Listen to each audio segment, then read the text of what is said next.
لیکن جو بات یقینی ہے وہ یہ کہ مسئلہ زبان کی اصلاح اخلاقی مسائل میں انتہائی اہم درجہ رکھتی ہے، لہٰذا اس سے زیادہ مورد مطالعہ اور بحث قرار دینا چاہیے۔ اس موضوع کی اہمیت اس وقت اور بھی روشن نظر آتی ہے جبکہ ہم اس حقیقت کی طرف متوجہ ہو جائیں کہ زبان انسان کے پاس بہت آسان اور بہت ہی سستا وسیلہ سرمایہ ہے جو اس کے اختیار میں ہے اور اس کی صورت عمل کا کسی چیز سے مقایسہ نہیں، لہٰذا چاہیے کہ اچھی طرح سے اس سے باخبر رہے۔ یہاں پر اگر زبان کو ایٹم بم سے تشبیہ دی جائے جو کہ کافی قوت رکھنے کے ساتھ ساتھ بہت جلد پھٹ جانے کی صلاحیت بھی رکھتا ہے تو یہ تشبیہ بہت مناسب ہوگی، کیونکہ زبان کا حال بھی تقریباً ایسا ہی ہے۔ لہٰذا انسان کو چاہیے جس طرح ایٹم بم جیسی مہلک چیز سے ہوشیار رہتا ہے، اسی طرح اس حساس عضو سے بھی ہوشیار رہے۔ انسان کے لیے ضروری ہے کہ ان خطروں کی طرف متوجہ رہے کہ جو زبان کو آزاد رکھنے کی بنا پر پیدا ہو سکتے ہیں۔ علماء اخلاق نے خاموشی کو خطروں سے بچنے کے اسباب میں شمار کیا۔ ان موارد کے لیے جہاں گفتگو کی ضرورت نہ ہو،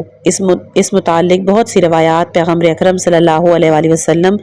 اور ائمہ معصومین علیہم السلام سے وارد ہوئی ہیں، جس سے سکوت کی اہمیت واضح ہو جاتی ہے۔ اس وجہ سے علماء اخلاق نے موضوع اخلاق کو اس بحث سے شروع کیا۔ اس کے علاوہ سکوت خود انسان کو ایک حالت تفکر و روحانیت اور روشن فکری عطا کرتا ہے جو خود قابل توجہ ہے۔ شاید یہی وجہ ہو کہ حضرت زکریا علیہ السلام کے حالات میں ہے کہ جب آپ نے مسلسل 3 روز تک سکوت اختیار کیا، اس وقت آپ کو بیٹے کی بشارت دی گئی اور ان کی دعا مستجاب ہوئی، جیسے کہ سورہ مریم آیت نمبر 10 میں ارشاد ہوا کہ اس کی علامت یہ ہے کہ تم تین رات تک کسی سے بات نہیں کرو گے، اور جناب مریم کو خاموشی کا روزہ رکھنے کا حکم ہوا۔ سورہ مریم آیت نمبر 26 میں کہہ دیجئے میں نے نظر کی ہے خدا کے لیے روزہ رکھوں، لہٰذا میں آج کسی سے نہیں بولوں گی۔ پیغمبر اکرم صلی اللہ علیہ وآلہ وسلم کے حالات میں بھی ملتا ہے کہ آپ نزول وحی سے قبل مسلسل کئی دن تک غار حرا میں جا کر سکوت اور تفکر کے عالم میں رہا کرتے تھے اور رموز خلقت کے بارے میں محو مطالعہ رہتے تھے۔ سکوت کے فوائد بطور خلاصہ ان چند امور میں ذکر کیے جاتے ہیں۔ پہلا ہے، سکوت انسان کو بہت سے گناہوں سے محفوظ رکھتا ہے، جس کی وضاحت پیغمبر اکرم صلی اللہ علیہ وآلہ وسلم نے 2 لفظوں میں یوں فرمائی کہ من سمت نجا، کہ جس نے سکوت اختیار کی اس نے نجات پائی۔ اس کا سبب بھی واضح ہے کیونکہ اکثر گناہ زبان ہی سے سرزد ہوتے ہیں، جیسے کہ ارشاد ختمیہ مرتبت ہے کہ انسان کے اکثر اشتباہات کا سرچشمہ زبان ہے۔ اور تیسری حدیث میں یوں ارشاد ہوا ہے کہ اپنی زبان کو نیک باتوں کے علاوہ محفوظ رکھو کیونکہ اس کی وجہ سے تم شیطان پر غالب ہو سکتے ہو۔ سکوت اور خاموشی انسان کو غور و فکر کی طرف دعوت دیتی ہے، جس میں انسان کی معنوی زندگی کی ارتقاء ہے۔ یہی وجہ ہے کہ خاموش لوگ عام طور سے مفکر یا استعداد اور باعمل ہوتے ہیں، برخلاف ان لوگوں کے کہ جو بہت زیادہ باتیں کرتے ہیں، جن کی اکثریت بے استعداد اور بے عمل ہوتی ہے۔ ایک اور حدیث میں پیغمبر اسلام صلی اللہ علیہ وآلہ وسلم سے مروی ہے، جس وقت کسی مومن کو ساکت اور باوقار دیکھو اس کی قرابت اختیار کرو، وہ تمہیں حکومت کی تعلیم دے گا۔ اور حضرت علی علیہ السلام سے منقول ہے کہ جب عقل کامل ہو جاتی ہے تو باتیں کم ہو جاتی ہیں۔ ممکن ہے اس کی ایک وجہ یہ بھی ہو کہ گفتگو کے وقت کلام کرنے والے کی زیادہ تر قوت فکر صرف ہو جاتی ہے، اور اگر یہی فکری صلاحیتیں ذخیرہ ہوتی رہیں تو پھر ایک عظیم فکری سرمایہ اکٹھا ہو سکتا ہے۔ اس کے ذریعے بڑے اور اہم حقائق رونما ہو سکتے ہیں، اور اس کے باوجود سکوت خود اطمینان روح اور جذبات و احساسات کے معتدل کرنے کا بہترین ذریعہ ہے۔ سکوت کے برعکس زیادہ باتیں کرنا انسان کو لاؤبالی بنا دیتا ہے، کیونکہ اس سے انسان کی لغزشیں بڑھتی ہیں اور اس کی حیا کم ہو جاتی ہے، اور جب حیا کا پردہ چاک ہو جاتا ہے تو گناہ کی اہمیت اس کی نظروں میں کم ہو جاتی ہے، جیسا کہ حضرت علی علیہ السلام نہج البلاغہ میں فرماتے ہیں، جو زیادہ باتیں کرتا ہے اس کی خطائیں زیادہ ہوتی ہیں، جس کے گناہ زیادہ ہوتے ہیں اس کی حیا کم ہو جاتی ہے، اور جس کی حیا کم ہوتی ہے اس سے خوف خدا کم ہو جاتا ہے، اور جس کا زہد و تقوی کم ہو اس کا دل مردہ ہو جاتا ہے، اور جس کا دل مردہ ہوتا ہے وہ دوزخ کا مستحق ہوتا ہے۔ شاید اسی وجہ سے سکوت کو اہم ترین عبادت سے شمار کیا ہے، لیکن یہ بات یہاں پر قابل توجہ ہے کہ سکوت گوشہ نشینی کے مانند نہیں ہے۔ پچھلی ایک لائن مجھ سے کٹ گئی تھی کہ عبادت کے 10 حصے ہیں کہ جس کے 9 حصے سکوت میں ہیں۔ بہرحال اس کا مقصد محض گناہ سے دوری ہو بلکہ سکوت خود گناہ سے بچنے کا نام ہے، اور ان مقامات پر کہ جہاں انسان غیبت، جھوٹ وغیرہ کی طرف مائل ہو جاتا ہے، اگر وہاں پر سکوت اختیار کرے تو علاوہ ان گناہوں سے بچنے کے ایک فضیلت کا بھی مالک ہو سکتا ہے۔ یہ بات بھی مخفی نہ رہے کہ ایسے مقامات کہ جہاں پر بولنا ضروری ہے، سکوت کو گناہ اور بدترین عیب شمار کیا گیا ہے اور اسے علامت بزدلی، ناتوانی، ضعف روح اور غیر خدا سے ڈرنے کے مترادف قرار دیا ہے۔ یہ بات بھی واضح رہے کہ جس طرح بہت سے گناہ زبان سے سرزد ہوتے ہیں، بہت سی نیکیاں اور اہم عبادات بھی زبان کے ذریعے ہی سر انجام پاتی ہیں، جیسے نماز، ذکر خدا، تعلیم و تربیت، وعظ و نصیحت۔ اس کتاب کا جو چوتھا حصہ ہے وہ سچائی کے حوالے سے ہے۔ اس میں کوئی شبہ نہیں کہ دو صفتیں سچائی اور امانت داری شرافت کی واضح ترین نشانیوں میں سے ہیں، بلکہ ان دو صفتوں کے بغیر کسی کو انسان کہنا بھی صحیح نہ ہوگا، اور یہ دونوں اصل میں ایک درخت کی دو شاخوں کی مانند ہیں، کیونکہ سچائی نام ہے زبان کی امانت داری اور امانت داری نام ہے عمل کی صداقت کا، اور ان دونوں کے اجتماعی آثار بھی ایک دوسرے سے مشابہ ہیں، جیسا کہ آنے والی بحثوں سے واضح ہو جائے گا، اور شاید اسی وجہ سے رہبران اسلام علیہ السلام کی حدیثوں میں صدق حدیث اور ادائے امانت یعنی سچائی اور امانت داری کا ذکر ساتھ ہی ملتا ہے، اور عام طور پر گفتگو میں بھی صداقت و امانت ساتھ ہی استعمال ہوتا ہے، جیسا کہ ارشاد کیا گیا کہ سچائی اور امانت داری انسان کی شرافت، عظمت فکر اور اس کی پاکیزگی روح کی دو روشن نشانیاں ہیں۔ سچے لوگ عموماً شجاع، صاف گو، مخلص اور آسودہ ہونے کے ساتھ ساتھ ہر طرح کے تعصب، افراط و تفریط سے مبرہ ہوتے ہیں، اور سچائی بغیر ان صفات کے پائی بھی نہیں جا سکتی۔ اس کے برعکس جھوٹے لوگ عام طور پر بزدل، ریاکار، حریص، متعصب، بے حیا اور اعتدال سے خالی ہوا کرتے ہیں۔ سچے لوگوں کی زندگی با اصول منظم، یہ لوگ وقت کے دھارے سے متاثر نہیں ہوتے، فریب کاری، چاپلوسی، منافقت سے بری ہوتے ہیں، کیونکہ یہ چیزیں سچائی کے ساتھ سازگار نہیں، اور جیسا کہ جھوٹ کے مضر اثرات کی وضاحت کے سلسلے میں ذکر کیا جائے کہ یہ صفت انہی مذکورہ رذائل کے دین ہے کہ جن کا ذکر ابھی اوپر ہے۔ اسی بنا پر سچائی کو انسان کی باطن کی کنجی سے تعبیر کیا۔ اہل بیت علیہم السلام کی حدیثوں میں سچائی کو ذریعہ قرار دیا گیا ہے انسان کی معرفت کا۔ امام جعفر صادق علیہ السلام کا ارشاد ہے، کسی کے لمبے لمبے سجدوں اور رکوع پر مت جاؤ، کیونکہ ممکن ہے کہ عادت کی بنا پر ایسا کرتا ہو، اور ترک عادت موجب مرض ہے، اور اسے چھوڑنے سے اسے وحشت ہوتی ہے، بلکہ اس کی صداقت اور امانت داری کی طرف دیکھو۔ قرآن مجید میں بھی سورہ محمد آیت نمبر 29 میں ارشاد ہے، منافقوں کو ان کی طرز گفتار سے پہچانو۔ اجتماعی اور سماجی نقطہ نظر سے سب سے عظیم اور اہم خدمت کہ جو سچائی اور امانت داری کی دین ہے وہ حصول اطمینان و اعتماد ہے، اور یہ بات ہمیں معلوم ہے کہ تمام علمی، صنعتی، اقتصادی ترقیاں اجتماعی زندگی کی دین ہیں، لیکن آپسی تعاون اور ہم فکری جو اجتماعی زندگی کی روح ہے اسی وقت حاصل ہوگی کہ جب لوگ آپس میں ایک دوسرے پر پورا اعتماد اور اطمینان رکھیں۔ اس کے بغیر اجتماعی زندگی بے شمار مشکلات، افراتفری کا شکار ہو کے رہ جائے گی، اور بجائے مفید ہونے کے ایک دوسرے کی درد سر بن جائے گی۔ اور یہ بات واضح ہے کہ اطمینان حاصل کرنے کا اہم ترین ذریعہ سچائی اور امانت داری ہے۔ خطرناک دشمن جھوٹ ہے۔ اگر کارخانے اور فیکٹری والے اپنے کسی مال کی غلط اور جھوٹی تعریف کرنا شروع کریں تو ان کے بہترین مال کے بارے میں بھی لوگ اطمینان نہیں کر سکتے۔ اگر سربراہان مملکت جھوٹے ہوں تو لوگوں کی نظر میں ان کے وعدوں اور دھمکیوں کی کوئی اہمیت نہیں ہوگی، جس کے نتیجے میں وہ اپنی ملت کی بے پناہ طاقت پشت پناہی سے محروم ہو جائیں گے۔ اسی طرح اگر علمی تحقیقات اور درس و تدریس میں جھوٹ رائج ہو جائے، کوئی بھی طالب علم کسی معلم اور مفکر کی بات پر اعتماد نہیں کر سکتا، جس کے نتیجے میں تمام تحقیقات اور علمی کتابیں مہمل اور بے فائدہ ثابت ہوں گی۔ کسی چیز کی تحقیق کے لیے تنہا ہر شخص کو بے انتہا زحمتیں برداشت کرنی پڑیں گی، اور لوگوں کی ہزاروں سال کی زحمت کے بعد حاصل شدہ علمی اور فکری سرمائے اس کے لیے بے فائدہ قرار پائیں گے۔ یہ جھوٹ کی سب سے بدترین قسم ہے۔ متعدد روایات میں اس حقیقت کی طرف اشارہ ملتا ہے کہ سچائی، امانت داری عمل کی پاکیزگی کا سبب اور جھوٹ گناہوں کی کنجی ہے۔ ممکن ہے کہ بعض لوگوں کے لیے اس حقیقت کا سمجھنا مشکل ہو کہ سچائی اور جھوٹ کس قدر انسان کے اعمال پر اثر انداز ہوتے ہیں۔ ضروری ہے اس نقطے کو تفصیل کے ساتھ ذکر کیا جائے۔ سب سے پہلے ان روایات سے بحث کی جائے کہ جو اہل بیت علیہم السلام سے وارد ہیں۔ حضرت علی علیہ السلام فرماتے ہیں کہ سچائی لوگوں کو نیکی کی طرف دعوت دیتی ہے اور نیکی بہشت میں لے جانے والی ہے۔ امام جعفر صادق علیہ السلام کا ارشاد ہے کہ جب کوئی سچ بولتا ہے تو خدا فرماتا ہے اس نے سچ کہا اور اچھے کام انجام دیے، اور جس وقت جھوٹ بولتا ہے خدا فرماتا ہے کہ جھوٹ بولا اور اس نے برے کام انجام دیے۔ امام حسن عسکری علیہ السلام فرماتے ہیں تمام برائیوں کو ایک کمرے کے اندر قرار دیا گیا ہے جس کی کنجی جھوٹ ہے۔ اس حدیث سے یہ بات بخوبی واضح ہے کہ جھوٹ تمام برائیوں اور گناہوں کی کنجی ہے۔ اب آئے انسان کی عملی زندگی میں جھوٹ اور سچ کے آثار کو تلاش کریں۔ پہلا ہے سچائی زبان اور دل کے اتحاد اور اتفاق، اور جھوٹ ان دونوں کے اختلاف اور تضاد کا نام ہے۔ یہیں سے انسان کے ظاہر و باطن میں فرق شروع ہو جاتا ہے اور جھوٹا انسان آہستہ آہستہ مکمل نفاق کی طرف بڑھتا رہتا ہے۔ دوسرا، بہت سے گناہوں کا دار و مدار جھوٹ پر ہے، جیسے بے ایمانی، دھوکے بازی، چوری، خیانت، کم فروشی،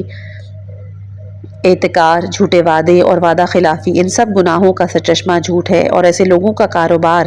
بغیر جھوٹ کے ایک قدم بھی آگے نہیں بڑھ سکتا۔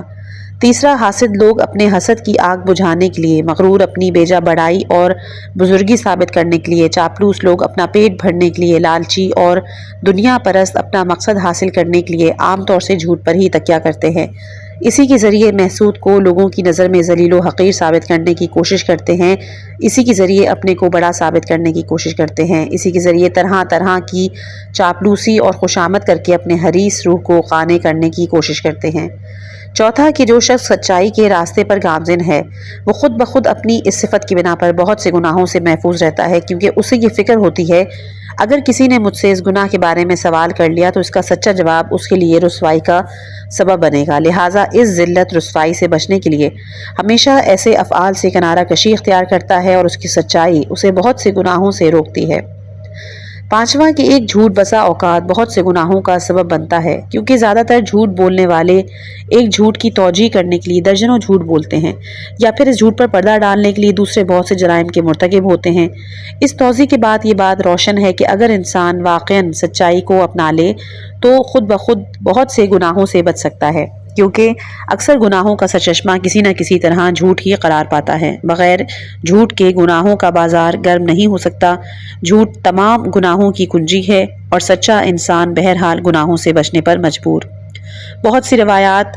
جھوٹ اور ایمان میں تضاد پر شاہد ہیں کہ جھوٹے اور ایمان دو متضاد چیزیں ہیں جو ایک جمع نہیں ہو سکتے، بلکہ جھوٹ کو علامت قرار دیا گیا ہے عدم ایمان کی، اور ان روایات کا منبع بھی قرآن کریم ہے، جیسا کہ ارشاد وندی سورہ نحل آیت نمبر 105 میں ہے کہ وہی لوگ جھوٹ بولتے ہیں کہ جو خدا کی آیتوں پر ایمان نہیں لاتے، اور یہی لوگ جھوٹے ہیں۔ ممکن ہے یہاں پر یفتر الکذب سے مراد تعمد الکذب ہو۔ اب یہاں پر ان بعض روایتوں کو بھی ملاحظہ کریں کہ رسول خدا صلی اللہ علیہ وآلہ وسلم سے سوال کیا گیا کہ کیا مومن بزدل ہو سکتا ہے؟ آپ نے کہا ہاں۔ پوچھا گیا بخیل ہو سکتا ہے؟ آپ نے کہا ہو سکتا ہے۔ پھر سوال کیا مومن جھوٹا ہو سکتا ہے؟ آپ نے کہا نہیں۔ اسی طرح امیر المومنین علیہ السلام فرماتے ہیں کہ انسان ایمان کے ذائقے کو نہیں چکھ سکتا جب تک کہ جھوٹ کو ترک نہ کر دے۔ اس کے علاوہ جھوٹ سے دوری اختیار کرو، کیونکہ جھوٹ ایمان کے ساتھ سازگار نہیں ہے۔ ان روایات سے معلوم ہوتا ہے کہ ایمان والے جھوٹ سے دور رہتے ہیں۔ شاید اس کا سبب قلبی تاریکی کے علاوہ یہ بھی ہو کہ جھوٹے لوگ انبیاء علیہ السلام کی دعوت پر بھی بہت کم ایمان لاتے، کیونکہ جھوٹ ان کے وجود میں اس قدر سرایت کر جاتا ہے کہ وہ معمولے سے معمولی بات میں بھی جھوٹ کے علاوہ سچ نہیں بولتے۔ اس وجہ سے ان کے لیے یہ بات قابل تصور ہی نہیں ہوتی کہ وہ یقین کریں کہ انبیاء علیہ السلام اتنی اہم باتوں میں سچائی سے کام لیں۔ لہٰذا یہ تو ممکن ہے کہ ایسے لوگ مومنین کی صفوں میں آ کر شامل ہو جائیں، لیکن جب ان کے دلوں کا جائزہ لیں تو ان کے ہاں ایمان کا نام و نشان بھی نہ پائیں، بلکہ اکثر شک و تردید میں مبتلا پائیں گے۔ البتہ یہ ان لوگوں کے بارے میں ہے کہ جو جھوٹ ہی کو اپنا مشغلہ بنا لیتے ہیں، جنہیں روایات میں کذاب کہا گیا ہے۔ سچے لوگ اس کے برعکس ہر بات کو آسانی سے مان لیتے ہیں، چونکہ خود ہمیشہ سچ بولتے ہیں، لہٰذا جو بات بھی سنتے ہیں اسے سچائی ہی پر محمول کرتے ہیں، اور قرآن مجید کی اصطلاح میں اذن یعنی بہت جلد کسی بات کو مان لینے والے ہیں، سوائے ان باتوں کے کہ جس کی طرف انہیں توجہ دلائی جائے۔ جھوٹے افراد عام طور سے تمام لوگوں کو بدگمانی اور برائی کی نظر سے دیکھتے ہیں، اور ہر چیز کو غلط اور خلاف حقیقت تصور کرتے ہیں یا کم از کم مشکوک نگاہوں سے دیکھتے ہیں، ایسے لوگ ممکن نہیں ہے کہ شک و تردید کو چھوڑ کر مستحکم ایمان و یقین کے درجے پر فائز ہو سکیں۔ یہی وجہ ہے کہ ہم دیکھتے ہیں کہ انبیاء علیہم السلام کی تاریخ میں جھوٹے، گمراہ اور منافق لوگ اکثر ان کی طرف جھوٹ کی سبقت دیتے ہیں، اور قیاس نفس کا تعلق انسان کے قلبی حالات سے ہے، جس کے ذریعے سے بہت سی مشکلات حل ہو سکتی ہیں۔ جھوٹ انسان کو لاوالی بنا دیتا ہے، کیونکہ جھوٹا انسان یہ تصور کرتے ہوئے بہت سے وظائف کو ترک کر دیتا ہے کہ وہ اس کی جھوٹی توجیہ کر کے مواخذے سے بچ سکتا ہے۔ ایسے انسان کے لیے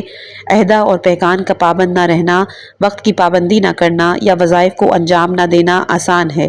کیونکہ ان امور کے ارتکاب کے بعد جھوٹے اور بناوٹی عذر پیش کر کے اپنے کو مواخذے اور سرزنش سے بچا سکتے ہیں۔ لیکن اس کے برعکس جو لوگ سچائی اور ایمانداری کے پیرو ہیں، وہ مجبور ہیں کہ ان تمام امور کے پابند ہوں، لہٰذا کبھی بھی لاوبالی نہیں ہو سکتے۔ جھوٹا انسان اپنے اوپر بھی اعتماد نہیں رکھتا۔ جھوٹ بولنے والے نہ صرف یہ کہ دوسروں پر بھروسہ نہیں، کیونکہ وہ لوگ سب کو اپنے نفس پر قیاس کرتے ہوئے جھوٹا ہی سمجھتے ہیں، بلکہ یہ لوگ اپنے اوپر بھی اعتماد نہیں کرتے۔ اس کی وجہ یہ ہے کہ لوگ ہر چیز کی واقفیت اور حقیقت کے بارے میں بدگمانی سے کام لیتے ہیں، اس لیے یہ لوگ اپنی قدرت اور صلاحیت کا بھی صحیح اندازہ لگانے سے قاصر ہیں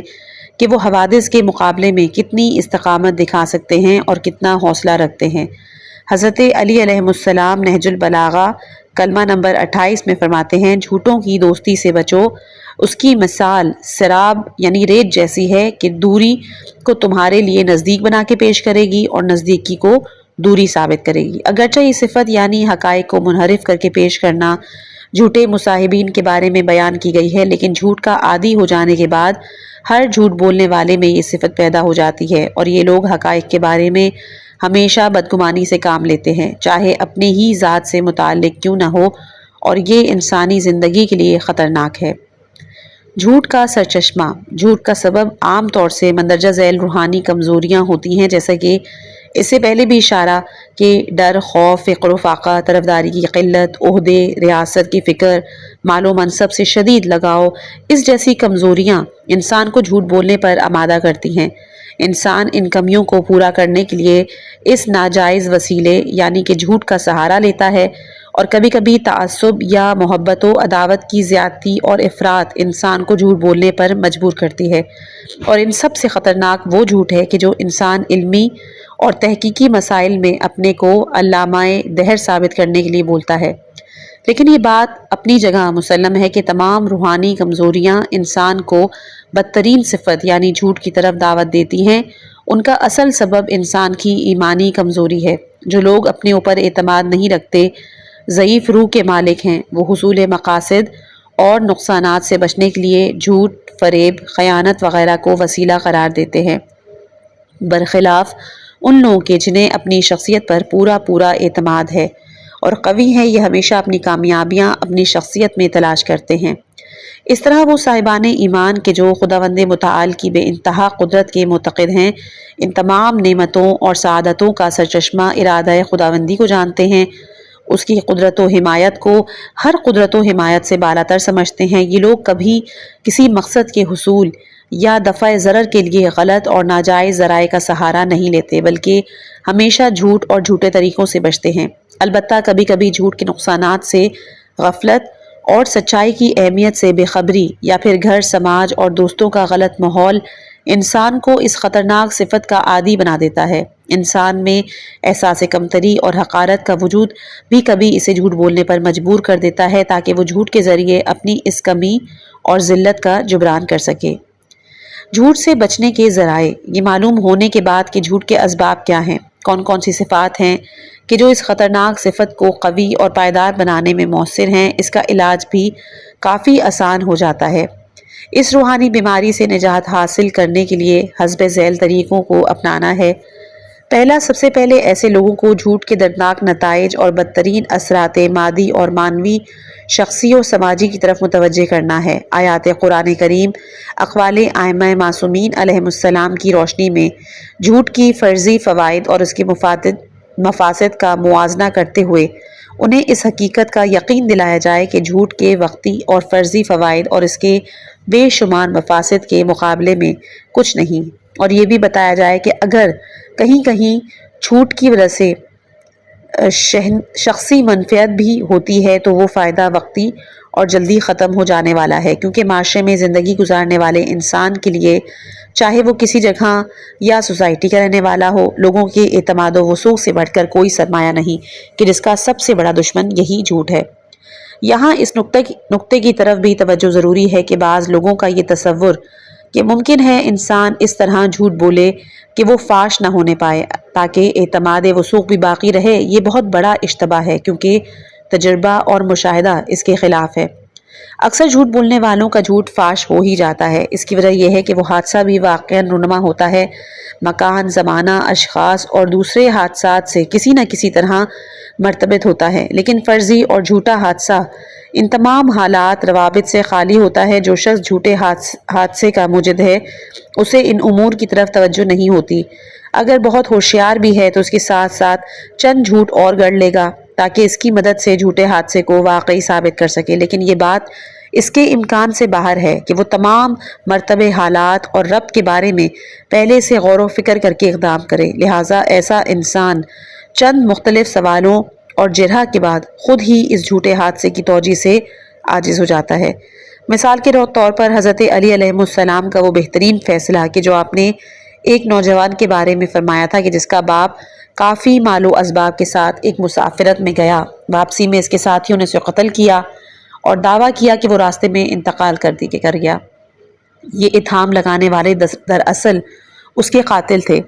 مولا علی علیہ السلام نے ان سے مختلف سوالات کرنا شروع کیے، اس کی بیماری کے بارے میں، انتقال، دفن و کفن، ان کی جزیات، تو وہ لوگ فوراً ذلیل و رسوا ہو گئے، کیونکہ ان لوگوں نے تو یہ طے کیا تھا کہ سب اتفاقی طور پر کہیں گے کہ بیمار ہو کے انتقال کر گیا، لیکن کب، کتنے بجے، کس مقام پر اس نے انتقال کیا، کس نے اس کو غسل و کفن دیا، کس نے نماز جنازہ پڑھائی، ان جزیات کے بارے میں ان لوگوں نے پہلے سے سوچا ہی نہیں تھا، اور نہ ہی ان کے امکان میں تھا کہ ان سارے جزیات کے بارے میں پہلے سے طے کرتے۔ اس سے معلوم ہوا کہ جھوٹ بولنے والا کتنا ہی ہوشیار کیوں نہ ہو، ایک معمولی سی جرح اور تحقیق کے بعد اس کا جو جھوٹ ہے وہ فاش ہو جاتا ہے، اور جھوٹے لوگ فرضی واقعے کی توجیہ کے لیے جو بھی جھوٹ کرتے ہیں اس میں چونکہ واقعیت نہیں ہوتی، لہٰذا جلد ہی ذہن سے نکل جاتا ہے، اور یہی وجہ ہے کہ اگر کچھ مدت کے بعد ان سے اس واقعے کے بارے میں سوالات کیے جائیں، ان کے بیان میں اختلاف پیدا ہو جاتا ہے، وہ اپنی بات برقرار نہیں رکھ سکتے۔ یہی اختلاف اور تضاد ان کے جھوٹ کو ثابت کر دیتا ہے، اور یہ مثل بھی کافی مشہور ہے کہ جھوٹا شخص حافظہ نہیں رکھتا۔ اس کی وجہ بھی یہی ہے کہ کتنا ہی قوی حافظہ کا مالک کیوں نہ ہو، چونکہ جھوٹ کی کوئی حقیقت۔ اگلا ہے حصے جاہ طلبی۔ جھوٹ سے بچنے کے لیے دوسرا جو مؤثر اقدام ہے حصے منصب طلبی کی صحیح تسکین،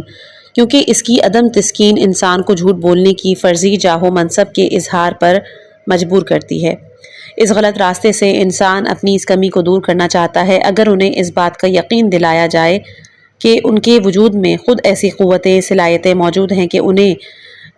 روبہ کار لایا جائے تو خود بخود معاشرے میں بہترین عزت حاصل ہو سکتی ہے، اور اسے جھوٹ بول کر جھوٹے فرضی منصب کے اظہار کی کوئی ضرورت نہیں۔ لوگوں کو یہ یقین دلانا کہ ایک سچا انسان اپنی سچائی کی بنا پر پورے معاشرے کی نظر میں محترم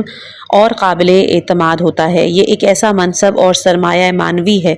کہ جس کے سامنے دنیا کے تمام مادی سرمایے بے قیمت ہیں، کیونکہ اطمینان اور اعتماد کی اس منزل پر فائز ہونے والا انسان ہر طرح کی مادی وسائل بھی حاصل کر سکتا ہے۔ لوگوں کی نظر میں محترم ہونے کے ساتھ ساتھ خداوند عالم کی بارگاہ میں بھی اس کا وہ درجہ مقام ہے کہ جو انبیاء اور شہداء کا درجہ ہے، کیونکہ خداوند عالم نے قرآن مجید میں سچے لوگوں کا ذکر انبیاء علیہم السلام اور شہداء راہ خدا کے ساتھ کیا ہے۔ چنانچہ ارشاد پروردگار سورہ نساء آیت نمبر 69 میں ہے، جو لوگ خدا اور رسول کی اطاعت کرتے ہیں وہ انبیاء، صدیقین، شہداء، صالحین کے ساتھ ہوں گے کہ جن پر خدا کی نعمتیں نازل ہوئیں، اور یہی لوگ بہترین مصاحب ہیں۔ فاضل معروف راغب اصفہانی نے اپنی کتاب مفردات میں صدیق کے چند معنی ذکر کیے ہیں، وہ سبھی ہمارے دعوے کی تائید کرتے ہیں۔ صدیق کہ جو زیادہ سچا ہو، جو کبھی جھوٹ نہ بولے، جو عقیدہ اور زبان دونوں کے اعتبار سے سچا ہو اور اس کا عمل اس کی صداقت کی تصدیق کرتا ہو۔ تیسرا ہے جھوٹ سے بچنے کی تیسری تدبیر، اس گناہ سے آلودہ افراد کے دلوں میں عقیدہ خدا کی تقویت کرنا، انہیں توجہ دلانا کہ قدرت خدا کی تمام قدرتوں سے بلند و بالا ہے۔ خداوند عالم ان تمام مشکلات کے حل کرنے پر قادر ہے جن کے لیے ضعیف الاعتقاد انسان جھوٹ کا سہارا لیتا ہے، جبکہ سچا انسان ہر مشکل اور مصیبت میں خدا ہی کا سہارا لیتا ہے، اسے ہر حال میں اپنا پشت پناہ سمجھتا ہے، حالانکہ جھوٹا انسان ان موقعوں پر یکتا و تنہا ہوتا ہے۔ ان تمام برائیوں کو اپنے سے دور کرنا کہ جھوٹ کی نشو و نما کا سبب قرار پاتی ہیں، جیسے کہ حرص ہے، بزدلی، خود غرضی،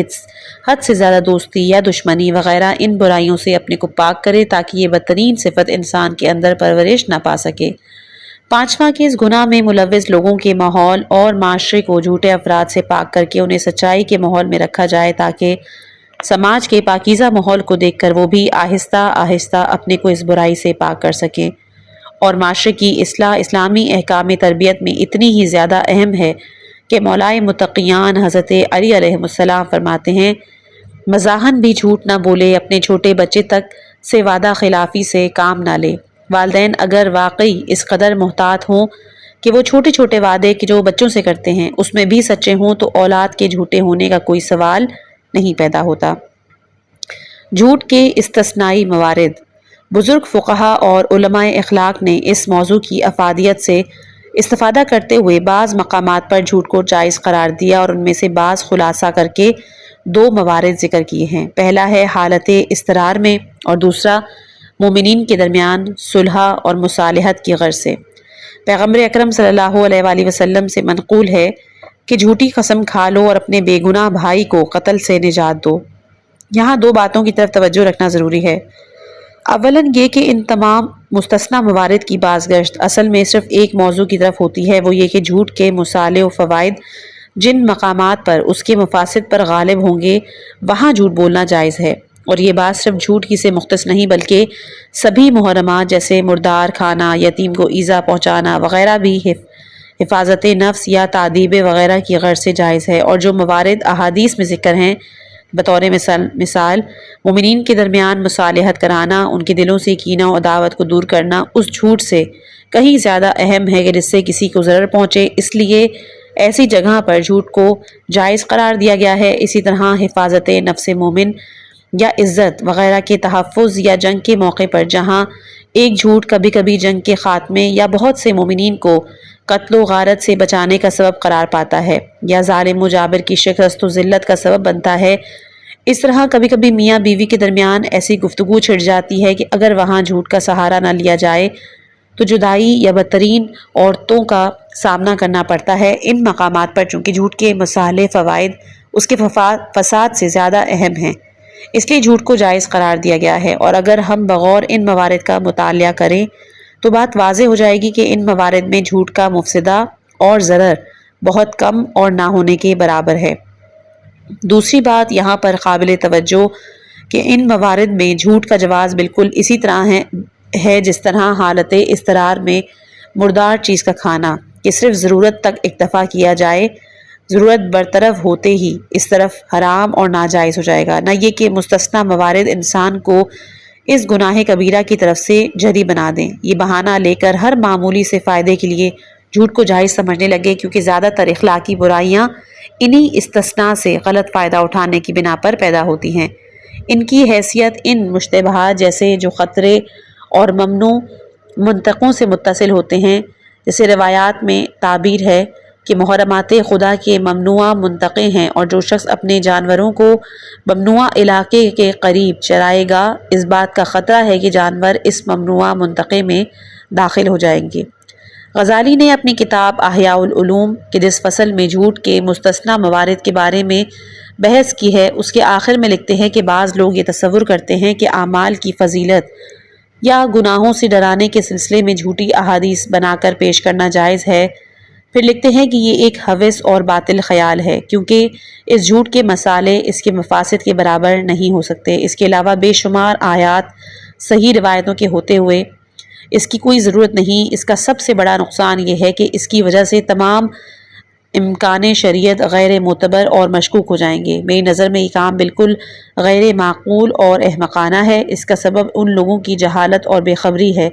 یہ لوگ اپنے کو خدا اور رسول سے بھی زیادہ اسلام کا خیر خواہ سمجھتے ہیں۔ ان لوگوں کا یہ فعل شر محض ہے اور اس میں صفائے نقصان و فساد کے کوئی فائدہ نہیں۔ اس طرح کے جاہل دوستوں کا خطرہ اسلام کے لیے اس کے دشمنوں سے کم نہیں ہے۔ توریہ کیا ہے؟ توریہ توصیے کے وزن پر ہے۔ اس کے کلام کو کہتے ہیں کہ جس کے ظاہر سے کچھ سمجھ میں آئے اور کہنے والے کی مراد کچھ اور ہو۔ فقہاء امامیہ کے نزدیک یہ بات مشہور ہے کہ جن مقامات پر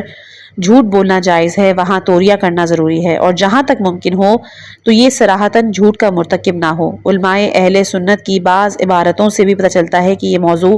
ان کے نزدیک بھی شہرت کا حامل ہے۔ توریہ کے معنی کچھ یوں ہیں کہ انسان کوئی کلام کرے، اس کے واقعی معنی کا ارادہ بھی رکھتا ہو، لیکن وہ کلام اس طرح کا ہو کہ سننے والا اس سے کوئی دوسرا معنی سمجھے۔ جیسے کسی سے سوال ہو کہ پیغمبر کا جانشین کون تھا، اس نے جواب دیا کہ وہ شخص کہ اس کی لڑکی اس کے گھر میں تھی، یعنی زوجہ تھی۔ سننے والے نے یہ سمجھا کہ وہ شخص جس کی لڑکی پیغمبر کے گھر میں تھی، حالانکہ کہنے والے کی مراد یہ تھی کہ وہ شخص کہ پیغمبر کی لڑکی جس کے گھر میں تھی۔ اب اس مقام پر سب سے اہم بحث یہ ہے کہ جھوٹ کی دلیلیں توریہ کو شامل ہیں یا نہیں، یعنی توریہ بھی جھوٹ ہی کی ایک قسم ہے یا نہیں۔ اس سلسلے میں 3 قول ہیں۔ بعض کا نظریہ ہے کہ توریہ جھوٹ نہیں ہے، اسی وجہ سے کہا گیا کہ ضرورت کے وقت اس طرح کلام کرے کہ جھوٹ کے دائرے سے خارج ہو، اور یہ لوگ یوں استدلال کرتے ہیں کہ کلام کے سچ یا جھوٹ کا تعلق کلام کرنے والے کے اگر متکلم کی مراد صحیح اور کامل واقع ہوگی اس کا کلام سچ ہوگا، اگرچہ سننے والا کچھ اور ہی کیوں نہ سمجھے، اس لیے کہ سننے والے کا اشتباہ متکلم کے کلام پر اثر انداز نہیں ہوتا۔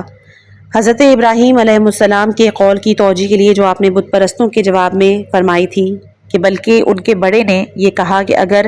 یہ بولے تو ان سے پوچھ لو، متعدد روایتیں اس طرح کی وارد ہیں۔ اس طرح حضرت یوسف علیہ السلام کے درمیان میں جو ان کے بھائیوں کو کہا گیا تھا کہ بے شک تم لوگ چور ہو، یہ تمام روایات اس بات کی تائید کرتی ہیں کہ توریہ جھوٹ نہیں ہے۔ دوسرا قول علماء کا یہ ہے کہ جیسے مرحوم محقق قمی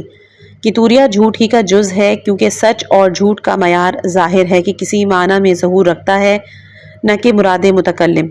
تیسرا، ایسے دوسرے بعض علماء جیسے غزالی وغیرہ کی بعض عبارتوں سے معلوم ہوتا ہے کہ توریہ جھوٹ کا مصداق تو ہے، لیکن اس کا مفسدہ صریحی جھوٹ سے کمتر ہے۔ شاید اس نظریے کی وجہ یہ ہو کہ چونکہ صریحی جھوٹ میں کلام ظاہر اور مراد دونوں ہی خلاف واقع ہوتے ہیں، توریہ میں جھوٹ کا قصد نہیں ہوتا، اس لیے اس کا مفسدہ بھی جھوٹ سے کم ہے۔ یہاں ایک خاص نقطے کی طرف توجہ شاید اس موضوع کی مشکلات کے حل کے لیے کلیدی حیثیت رکھتی ہو، وہ یہ کہ توریہ ہر خلاف ظاہر کے ارادے کا نام نہیں، بلکہ صرف ان موارد کے لیے کہ جہاں کلام ذاتی طور پر ذو معنی کی صلاحیت رکھتا ہو، ہر 2 معنی مراد لیے جا سکتے ہیں، لیکن ذہن ان میں سے کسی ایک کی طرف توجہ ہو، جیسے جملہ انکم لسارقون۔ حضرت یوسف علیہ السلام کے بھائیوں سے کہا گیا کہ بے شک تم لوگ چور ہو۔ اس جملے کا معنی اول تو وہی اس وقت کی دربار کی چوری ہے، لیکن اس لفظ سے سرقت قبلی بھی مراد لی جا سکتی ہے کہ جو معنی اول کے خلاف ہے کہ تم لوگوں نے یوسف کو ان کے پدر بزرگوار سے چرایا ہے، یا جیسے کسی سے پوچھا جائے کہ یہ لباس تم کو فلاں نے ہدیہ کیا اور وہ جواب دے کہ خدا اسے عمر دے۔ سننے والا اس سے یہ تصور کرتا ہے کہ اس کی مراد یہ ہے کہ ہاں کہ خدا اسے عمر عطا کرے، حالانکہ اس کا ارادہ ایسا نہیں ہوتا۔ اس کا 5واں باب انشاءاللہ کہ ہم کل آنے والی آڈیو میں پیش۔ اگر آپ کو یہ آڈیو بک پسند آئی ہو تو لائک کریں، شیئر کریں اور چینل کو سبسکرائب کرنا مت بھولیے گا۔ مزید ایسی مفید اور فکر انگیز کتب سننے کے لیے ہمارے ساتھ جڑے رہیں۔ زندگی اخلاق کے سائے میں کے اگلے ایام میں دوبارہ ملاقات ہوگی، تب تک کے لیے اپنا خیال رکھیں اور اخلاق کے سائے میں جینا مت بھولیں۔ والسلام علیکم ورحمۃ اللہ وبرکاتہ۔